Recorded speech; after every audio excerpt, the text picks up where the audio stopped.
guys, gagawa ko ng adobong belly, pork belly. So, ganyan kakapal ng kanyang taba. So, ngayon, malaki yan siya. Iniwa ko na siya ng 4 slices. Ngayon, ay hiwain natin siya ng maliliit para maano natin siya mamaya sa ating kaya mahiwa. Paano ba yan?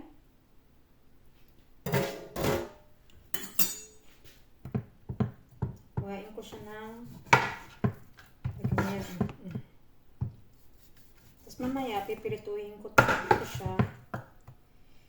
Tapos, sabi ko sa kasi magpipinya, lagyan ko sana siya ng pinya. Kaya lang, walang pinya guys. Wala tayong pinya pala sa stock room. Laki-laki ng stock room namin. Wala kaming pinya. Kaya, ganito na lang ang gagawin ko. Adobuhin ko siya. Tapos, lalagyan ko na lang siya ng coconut milk. Kasi madami akong nabili na coconut milk.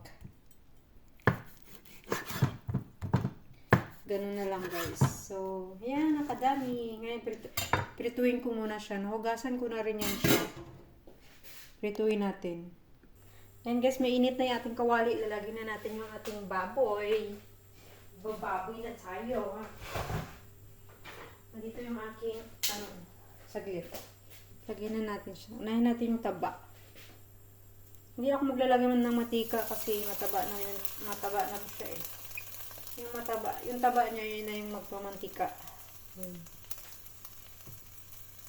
Ang lamig, nilalamig ako. Ako nilalamig.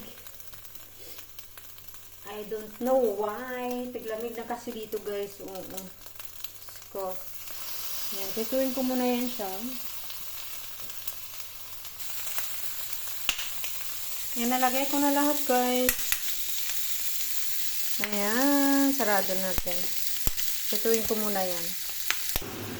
Yan guys, double check na natin. Medyo masarap na yung kanyang amoy. Double check natin, no? Huwag sana siya tatalsik sa mukha.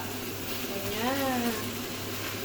Sarap kasi siya guys pag naprito muna natin sa sarili niyang